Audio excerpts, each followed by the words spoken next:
Hello, everybody. Everybody have a good Thanksgiving? Yeah? All right. It's got something at the top here, and then we'll go.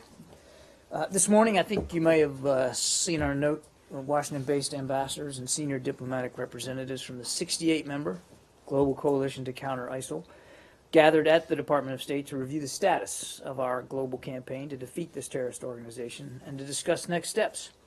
Coalition members noted the close coordination between our military, intelligence, law enforcement communities, which has resulted in a significant degradation to Daesh's global network. They also reviewed operations underway to liberate Mosul in Iraq and to isolate Raqqa in Syria, and were encouraged by the progress that has been made to date, while also maximizing the effort to protect civilian life. Coalition partners reviewed several key indicators that have been useful for measuring our progress in defeating Daesh's network, to include territory gained and lost, access to foreign terrorist fighters, access to revenue, access to borders, leadership attrition, media and propaganda output, and global cohesion. Thanks to the efforts from our global coalition, all of these indicators are now trending in a positive direction. And I would refer to the media note, again, that we released for further details on each of these. We are, as we've said many times, making significant progress against this terrorist group, but we also acknowledge that this is going to be a long-term fight.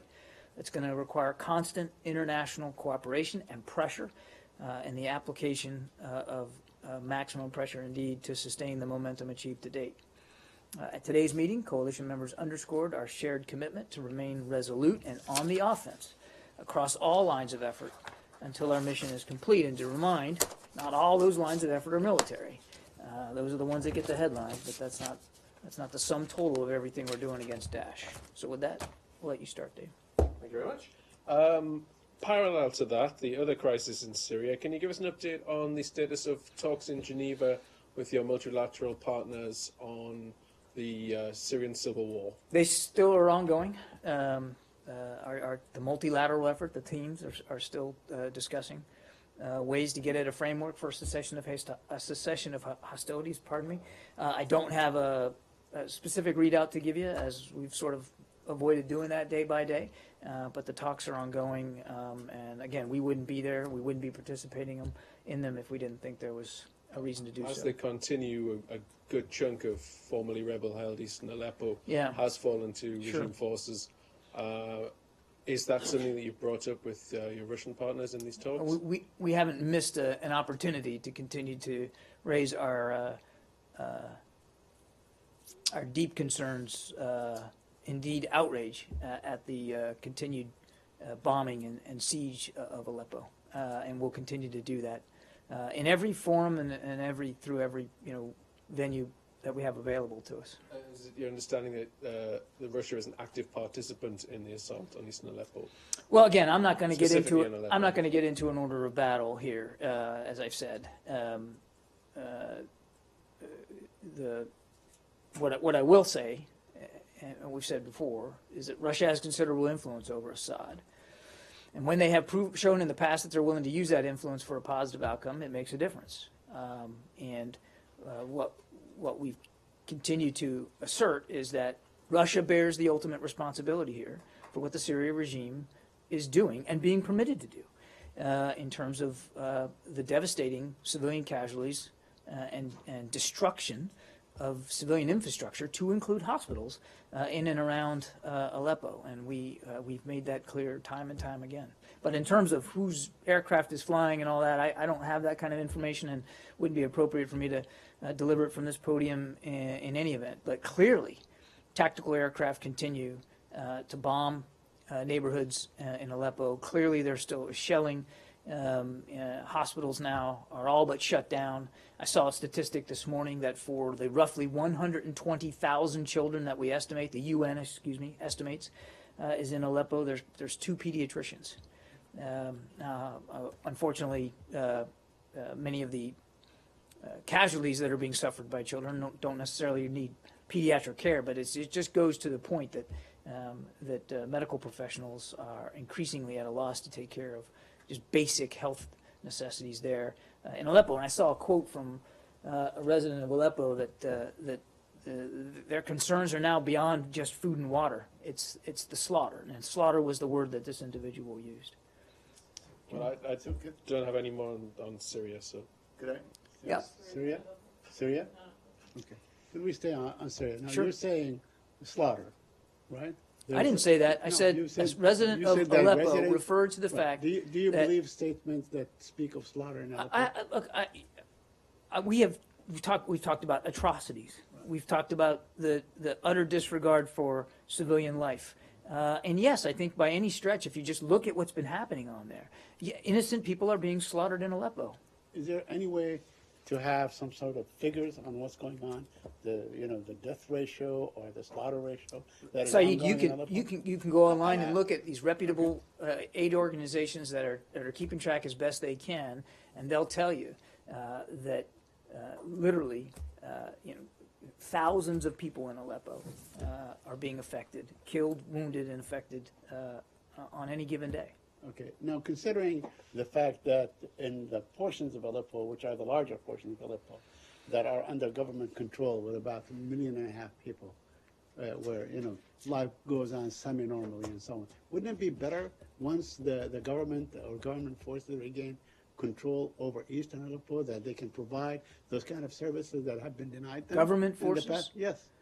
Syrian government forces. Syrian would government control forces the providing larger- services to the people of Aleppo. Are they not? Like, Are they not doing that in western Aleppo, which is the larger portion of Aleppo? the only thing that I've seen the Syrian government prove willing to do in Aleppo is kill innocent people, destroy infrastructure, and try to reduce the city to rubble. I'm not aware, and look, I'm not on the ground, but I'm not aware that they're, that they're bringing in baskets of food and water and restoring electricity and trying to bring life back to normal in Aleppo. I've seen absolutely zero evidence, and I don't think you have either.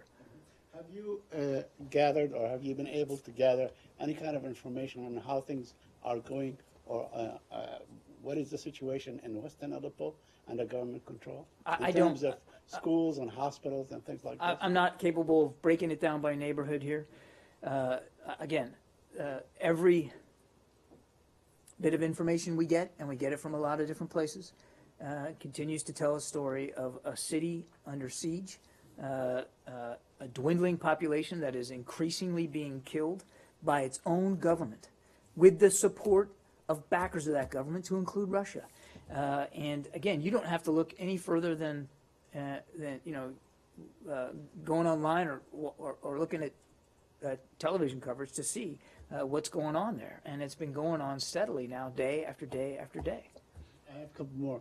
Now, there was all kinds of analysis and so on saying that Secretary Kerry is doing, running against the clock to bring about some sort of an end to the siege. Could you share with us some of that, or could you tell us or enlighten us? Well, what I can tell you is this that the issue? Secretary continues to try to find a political solution to the conflict in Syria, which has to begin with a cessation of hostilities and has to be accompanied by humanitarian aid. And he's doing that with the same sense of urgency that he has been doing that now since he's been in office. And yes, of course, Saeed, he's mindful of the calendar. And he's mindful of the fact that a new administration will be coming into office here at the end of January. But to suggest that he's running out the clock, or that there's some sort of frantic or frenetic, last-ditch efforts here in the remaining weeks that he has in office, it just simply doesn't comport with the facts.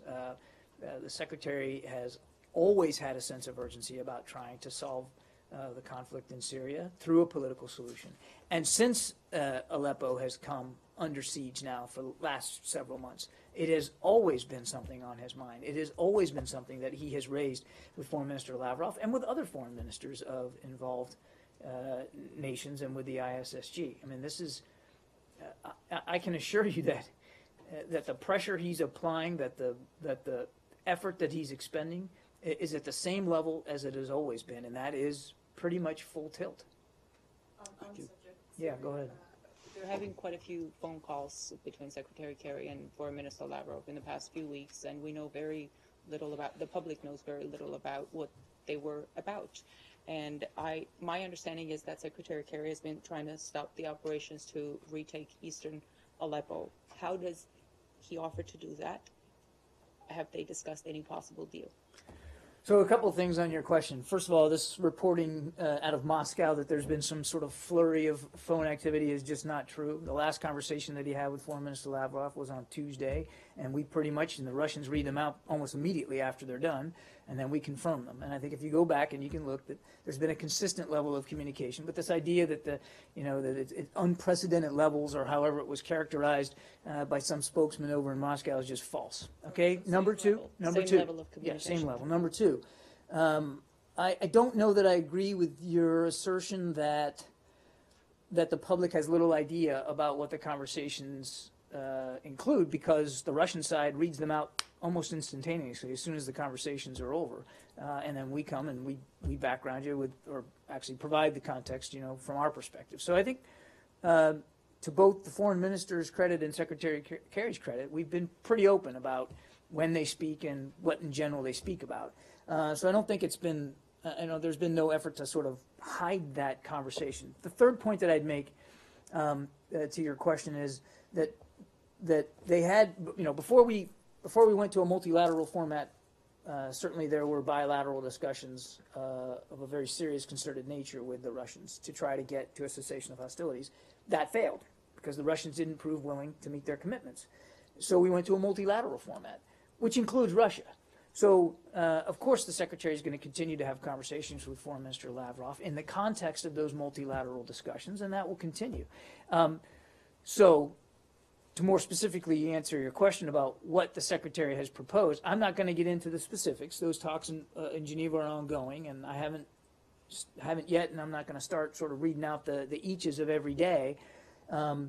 But I can tell you that we wouldn't still be involved in this effort, we the United States, if we didn't think it was worth it, and if we didn't think that we could potentially get to a meaningful cessation of hostilities that could be sustained. The details of how that would be implemented, again, I think we need to let the discussions continue before we can lay that out.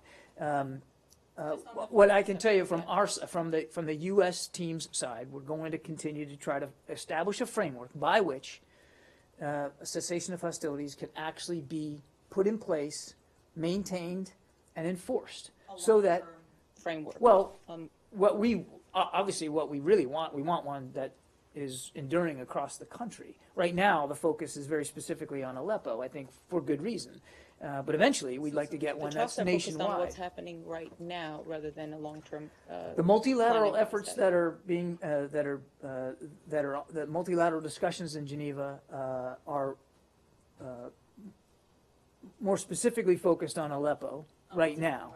Right now in Aleppo, yes, but they're done in the context of an effort, an honest effort to try to get something that is around the country and is more enduring. But right now, of course, everybody's focused on Aleppo. Is Secretary Kerry's focus on the humanitarian situation there, or is he also focusing on how to secure the Syrian opposition's hold on eastern Aleppo? His focus is on getting a cessation of hostilities in place, specifically in Aleppo, so that humanitarian aid can get in. None of it has. And so that we can restore the kind of conditions that are conducive to a resumption of political talks between the opposition and the regime, and that's what his focus So is is it on. only on humanitarian? No, I just said his focus is on getting a cessation of hostilities, to get the violence to stop, and without question, the vast majority of violence is being perpetrated by the regime with its support from backers like Russia. We want to get that violence to stop. We want to get aid in so that we can get a resumption of political talks. So has Yeah, go ahead. Secretary Go Kerry ahead. discussed? No, go ahead. There was a report, unconfirmed report in the Washington Post. I would like to ask. It was so. I'll give you one the more. Washington Post, yes, cited unnamed officials who said that there an arrangement, some kind of an arrangement, is being discussed for the opposition to separate from al-Nusra and for the fighters to leave eastern Aleppo. Can you confirm those? No, I'm not going to reports? speak to the claims of anonymous officials. I will tell you that the Russian side has made very clear their concerns about separation of al-Nusra from other opposition groups. And frankly, we have talked a lot about the need to do that as well. That is a difficult thing. We've talked about that for many months, this marbleization, if you will, of the marbling of opposition groups with al-Nusra. We've been very clear with the opposition groups that we have been in communication with, and some of our partners are in communication with, about the importance of not being co-located with al-Nusra, not participating in al-Nusra operations because they are outside the cessation of hostilities. But I'm not going to get into a readout of the details of the kinds of things that are being discussed. Yeah. Over the weekend, the Iraqi parliament passed a law making the Hashd al-Shabi part of the official Iraqi armed forces. What's your view on this? Are you concerned it will increase Iranian influence in Baghdad? Well, look, let me just talk about a couple of things in here. We think that the passage of this law, like all internal legislation, is an internal Iraqi matter. So I'm going to refer you to the government of Iraq for details on that. That said, the United States continues to support a sovereign, inclusive, unified, and democratic Iraq that serves the aspirations of all Iraqis. And we continue to support Prime Minister Abadi as he controls, commands, and organizes the campaign to go after Daesh inside the country. Well, there's concern that's been expressed by both Kurdish and Sunni Arab politicians that the Hashd al-Shabi will be used as a military force outside of Iraq. Do you have any concerns about that? Well, I think, as I said, we've been clear that we want all forces fighting Daesh in Iraq, all indigenous forces, to be under the command and control of the Iraqi government and Prime Minister Abadi. And we support his efforts to do that. This proposed legislation is certainly in keeping with what Prime Minister Abadi has said is important to him, which is having command and control over all the forces that are fighting Daesh inside the country. So I think, again, I'm not going to speculate about hypothetical outcomes here, except to say that we continue to support a sovereign Iraq that has the resources, the organizational capabilities, and the support of the international community to do so in a sovereign way. Now, I didn't answer your question about Iran, and what I would tell you, though, is that we agree with Prime Minister Abadi's statements on the importance of ensuring that all participants in the fight against Daesh in Iraq are regulated under the control of the Iraqi government and held to the same accountability standards. We're concerned, for our part, with helping Iraq rid the country of Daesh, and who, as you know, just last week murdered scores of innocent civilians at a rest stop. So the only other thing I'd say is, and we've said this before, that to the degree anybody is going to assist in the efforts to go after Daesh inside Iraq, now I'm talking about outside Iraqis, we want that to be done in a way that doesn't further inflame sectarian tensions. Would you be satisfied that bringing al-Hashd al-Shabi under the government of Iraq and under the authority of the government of Iraq is a safety valve or enough safety valve against the interference and the influence of Iran? I don't know if I could possibly answer that question, say. Right. I mean, from past efforts, I mean, if we look at Tikrit, where they basically, they have, played a big role in liberating Tikrit, and they had, they were part, let's say, to some excesses or maybe even massacres, some say, against the Sunni population. So they were not exactly, at the time, at the time of the liberation of Tikrit, quite disciplined. So look, a couple of points on that. I mean, we obviously take any allegations or reports of human rights violations very, very seriously, as does Prime Minister Abadi. And he has said, and he has started investigations on various such reports, and we think that's important to let those investigations go through. And it doesn't matter to us who is reported to have done it. Those kinds of reports need to be taken seriously and need to be investigated, and if found that individuals or units are guilty of that, then they need to be held accountable for it. But again, I don't want to get too far down the road on this legislation. It's internal Iraqi legislation that they should speak to. But in general, we continue to support all forces of the Iraqi government that are arrayed against Daesh to be under Iraqi command and control. Okay? Do you not have concerns that including groups accused of human rights abuses under the control of the Iraqi government would alienate the Shia, the Sunni population and sort of lead to the same. No, of course we do. And like I said, we don't want anything. We don't want anybody participating in this fight in a manner that would inflame sectarian tensions any more than they are already are a problem. So yes, of course we have concerns about that. If this law were to be finalized and passed, would when it goes into effect, if it goes into effect, does this then affect the kind of assistance that the U.S. can give the Iraqi military? Well, I don't want to speculate here about an outcome we don't know is going to be the case, but we have very strict regulations, very strict laws that we have to obey when it comes to aid and assistance to foreign units. The Leahy Law, which I think you're familiar with, and we follow that law scrupulously. U.S. aid and assistance cannot and will not go to units that have been proven to have participated in human rights violations. We take that very, very seriously. So if you're asking me, could that be the case? Could units in the future, if they're found to be guilty of human rights violations, Iraqi units, could they be could be held aid and assistance suspended due to the Leahy Law? The answer is yes, of course. But I'm in no position right now to speculate that this law would lead to that outcome. Okay, we're just going to take it. We're going to take this one step at a time. I have a Philippines question, so I can. Follow up to that one. At present, the United States does not support militarily, say with air power, the Hashd al-Shaabi. If they become an official part of the Iraqi armed forces, would that change? I'm simply not able to speculate about tactical military operations. That's a better question for my colleagues at the Defense Department.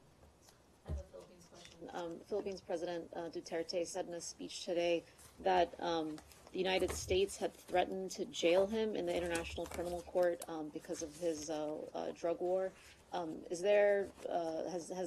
Has the U.S. made that threat? I'm not aware of any such threat being made. No.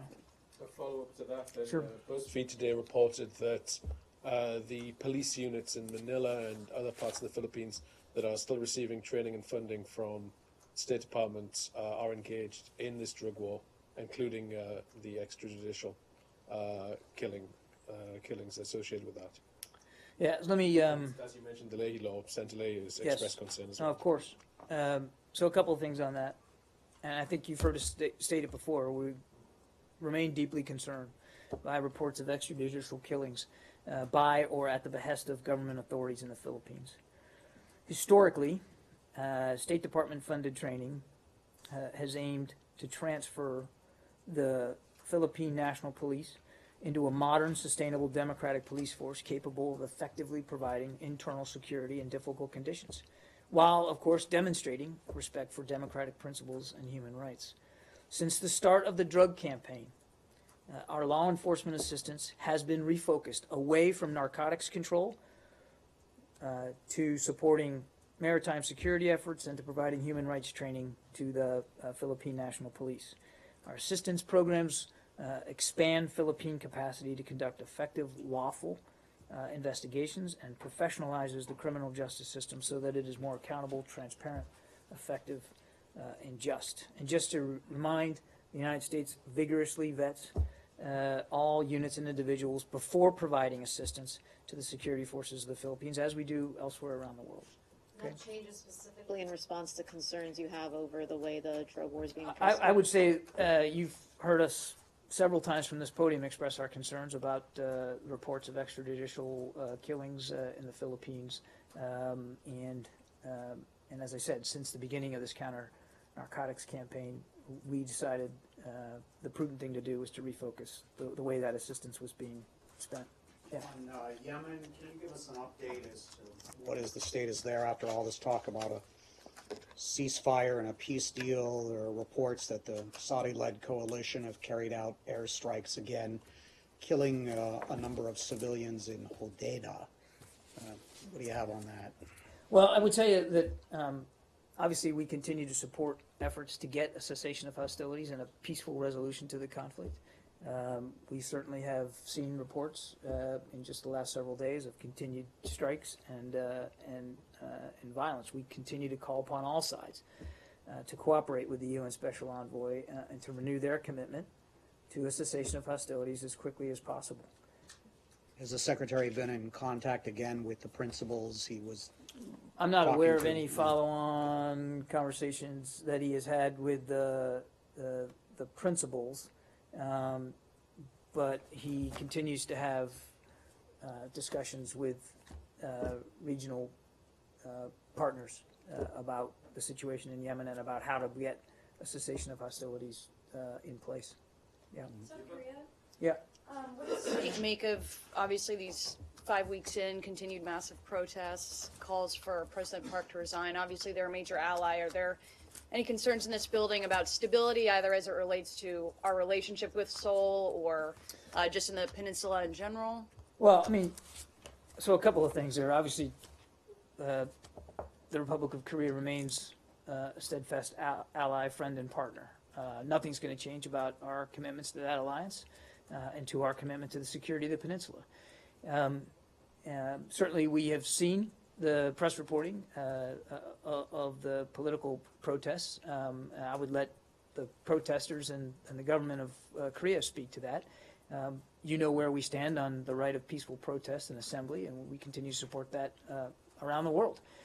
People should have the ability to go out and voice their concerns about government, but it doesn't change one iota our commitment to South Korea, to the government, to the people there, and to making sure that we continue to meet all our alliance commitments. Follow up on Korea. Go ahead. Has the State Department spoken to anybody within the South Korean government about the protests or concerns at all? I don't have any discussions to read out to you.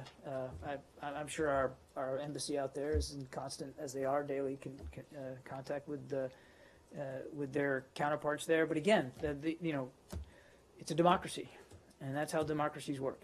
And people have that right and that ability, and they're exercising that right. And I think that's important.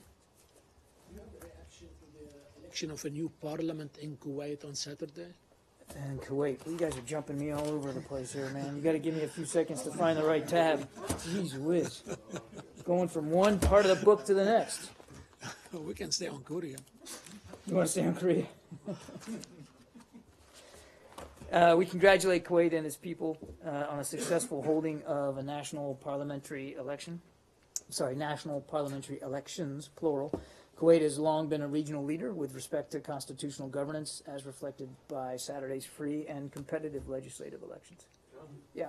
Who's going to represent the United States at Fidel Castro's funeral and/or memorial ceremony? I would refer you to my White House colleagues, as I understand it, as I came out here to the podium. No decisions had been made yet. Yeah. Stay close to Kuwait and Bahrain.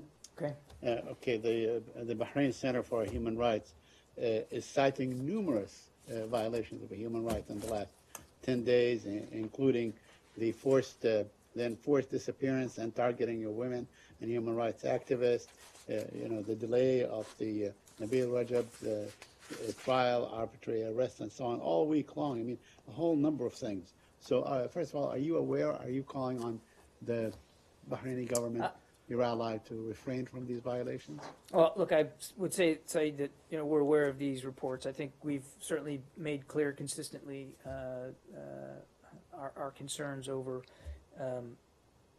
human rights in Bahrain to Bahraini leaders. That is a concern we routinely make clear. You can go on our website, look at the Human Rights Report, and see where the department sits with respect to Bahrain on this.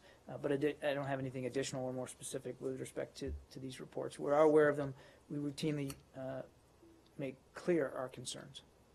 Has the Bahraini government been responsive to your concerns? Well, I wouldn't get into sharing details of diplomatic conversations. I would just say that for our part, we've been consistent about those concerns, and we will continue to do so, as you can with a close friend and partner like Bahrain, and they do remain a close friend and partner, and it is in the spirit of that partnership and friendship and our genuine concern about Bahrain and the future for the people of Bahrain that we routinely express those concerns. Yeah. Russia? Sure. Last week, EU Parliament passed a resolution to counter Russian media and specifically they called out Sputnik and RT. Are you concerned by this resolution? I haven't seen that resolution, so I'd have to take that question. Do you think it says they're engaging in information warfare, and they even discuss that EU and NATO should develop a strategic communications plan to counter Russian media, including Sputnik and RT. Do you think the United States needs to develop a strategy? First of all, do you think Well, RT... look, I mean, I haven't seen this report, and I haven't seen, so I'm a bit of a loss to comment specifically about it. But concerns about Russian activities in the information environment, their use of propaganda, those are not new concerns, and we share concerns with many other nations about the way Russia tries to use the information environment to its own ends, be they political, social, cultural, or economic. And that is something that we're going to continue to talk about with our allies and with our friends and partners throughout the world. But I don't have a specific reaction to this resolution because I just haven't seen it. Do you share concerns about Sputnik and RT? Look, I have made clear, time and time again here about our concerns about Russian efforts to manipulate the information environment in a way that serves their narrative and isn't necessarily hewed to the truth and to facts. I think it doesn't. You can look on my Twitter account. And you can see how many times Guyan and I have had disputes here about my perfect willingness to express concerns about the non-editorial independent nature of Russia today.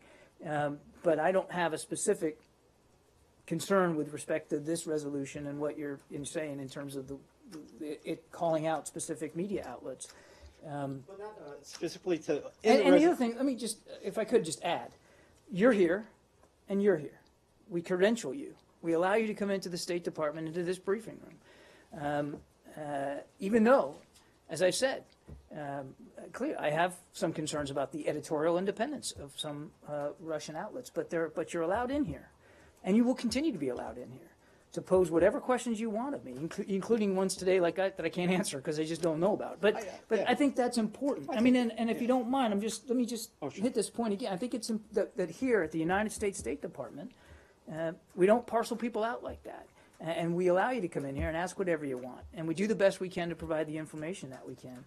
And there's not too many other places, certainly no other government that I know of, that allows media, no matter where their editorial processes land, to do that. And I'm pretty proud of it. I've offered you guys to subscribe to the Newswire.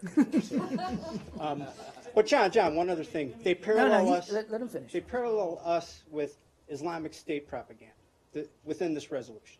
I mean, do you think, are you threatened by our propaganda as much as you are? I'm not threatened by Sputnik. And frankly, we're not threatened by Islamic State propaganda. In fact, one of the things that we talked about... Would you put them on the same parallel?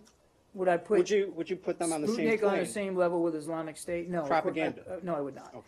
But, and as I said in my opening statement, they talked a lot about Islamic State propaganda efforts in today's meeting with the ambassadors from the members, the coalition members today, and the fact that we know empirically that they're, I know I'm getting off the topic here a little bit, but Islamic State's Daesh's efforts to exploit social media are waning and failing, and they're struggling, and it's hurting their narrative, it's hurting their morale. We know that for a fact.